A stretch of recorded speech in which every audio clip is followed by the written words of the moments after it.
자, 재난관리의 개념이란 형태가 이렇게 나와 있죠. 그죠? 재난관리. 자, 재난관리란 것은 과연 뭐냐? 이런 것이 중요합니다. 재난관리 뭐냐? 이런 게 중요합니다. 자, 재난관리란 국민의 신체, 생명, 재산을 최우선으로 보호하는 게 재난관리입니다. 자, 물론 이 중에서 제가 섞어놨지만 1순위가 있습니다. 1순위는 뭐겠습니까? 바로 이게 1순위입니다. 생명입니다.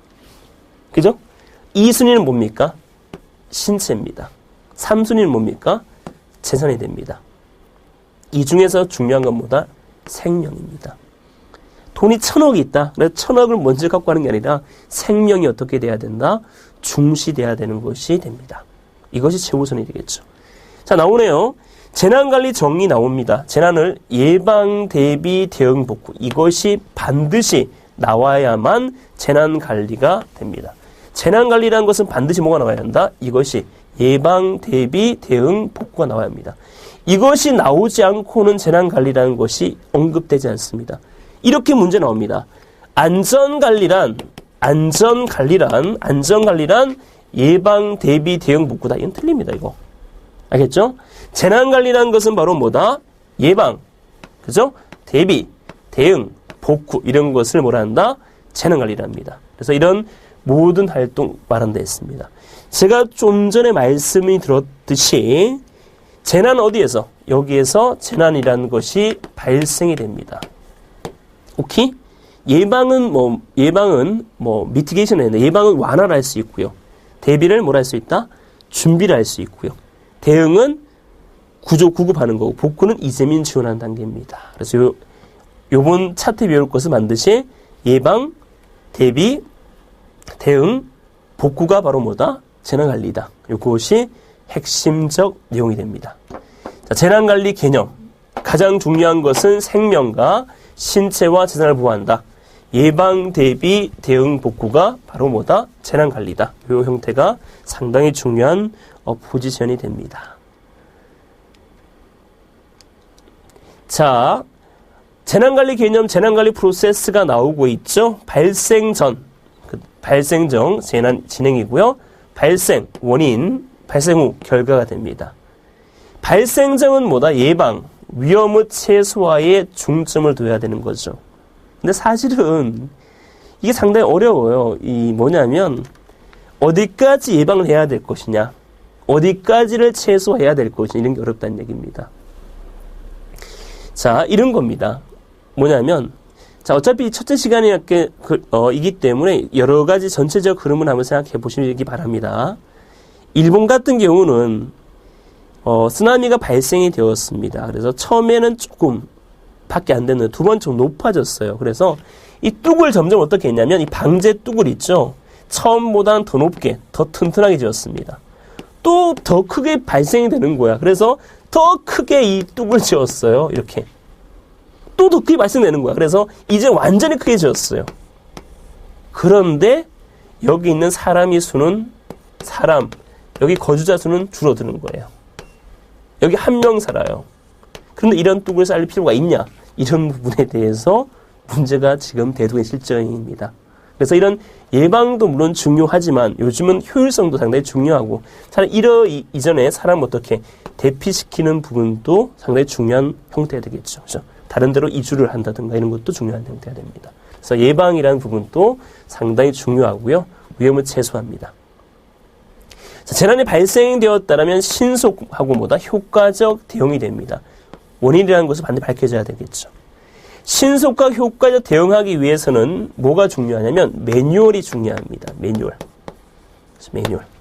어떻게 대처해야 되는 이 매뉴얼이 중요한데 사실 지금은 이 매뉴얼이 전부 다 나와 있습니다. 어떻게 대처해야 되는지가. 그러나 이 매뉴얼대로 사실은 재난이 발생하지 않을 경우도 많고요.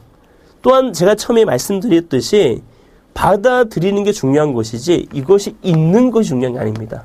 받아들이고 해야 되는, 행하는 게 중요한 것이지. 그래서 이런 매뉴얼은 있긴 있지만 이것을 행해야 한다는 것이 됩니다. 자, 또한 발생이 되었다 후 최대한 빠르게 복구를 하는 형태가 되는 거고요. 물론 이러한 것도 중요합니다. 그러나 특히 요즘에 이슈가 되고 있는 게 바로 뭐다? 피해자와 비피해자의 갈등, 이런 갈등에 대해서 어떻게 해소할 것인가, 이런 것도 상당히 중요합니다. 어떻게 피해자를 위로해 줄 것인가, 이런 것은 상당히 중요한 포지션이 되는데 우리나라에서 상당히 진행되고 있지 않은 실정이 됩니다. 첫째 시간이다 보니까 제가 너무 광범위하게 얘기할 수도 있는데요. 이렇게 지금 우리가 재난의 패러다임이 바뀌고 있고, 일본이라는 데는 이렇게 흐르고 있고, 이런 것도 제가 다 설명하고 있다 보시면 됩니다. 일본 같은 경우는 이렇게 됩니다. 이 피해자와 비피해자에 대해서 갈등이 상당히 지금의 큰 이슈가 되고 있고요. 매뉴얼은 다 갖췄습니다. 일본 같은 경우는. 그러나 이 매뉴얼에 따라 가슴에 와닿는, 즉 가슴이 행해야 되는 게 중요한 것이기 때문에 행하는 부분에 초점을 들고 있다라고 보시면 됩니다. 정보 전달에 대해서. 이런 겁니다. 예를 들자면 이런 겁니다. 우리나라는 예를 들어서 방제의 날은 언제냐면, 물론 시험에 나올 수 있습니다. 5월 25일입니다. 방제의 날. 재난을 막는 날이죠. 방제의 날이 되겠고요. 안전점검의 날은 매월 4일이 뭐다? 안전점검의 날입니다. 이겁니다. 그죠? 이렇게 되는 거죠. 자, 그런데 일본 같은 경우는 이런 5월 25일 방제의 날은 물론 이런 날도 있겠지만, 일본은 어떻게 하냐면, 이런 재난이란 것이 중요성이 대두되는 것에 따라서, 자, 이 뚝을 바르는 게 상당히 중요하겠죠. 재난에 대비, 홍수 같은 걸 대비해서, 그죠? 근데 여기 뚝에다 뭘 심냐면, 벚꽃. 일본말로 하면 사쿠라라죠. 일본말로 하면 이 벚꽃을 여기다 심어요. 그럼 5월달 되면, 벚꽃이 필 때쯤 되면, 여기 모여서 무심결에 이것을 뚝을 밟으면서 이 재난에 대해서 뚝에 대한 중요성에 대해서 생각한다는 얘기죠. 자연스럽게 방제날을 정해서 그것을 하는 것이 아니라, 벚꽃을 보고 자연스럽게 뚝을 밟으면서 자연스럽게 이 안전에 대해 대비할 수 있는 이런 것에 대해서 일본은 벌써 진화됐다 보시면 됩니다. 우리나라 단계를 넘어섰겠죠. 그죠? 그래서 이런 개념입니다. 지금은 안전벨트를 누구나 다 맵니다. 그죠? 그것처럼 재난은 또 어떻게 해야 돼? 항시, 그죠? 문화처럼 해야 한다는 얘기죠. 재난을 막기 위한 문화처럼 이렇게 하는 형태. 재난이라는 것은 문화라, 이렇게 보시면 되겠습니다. 재난 막기 문화, 그죠? 이런 형태가 일본에 대해서 본 겁니다.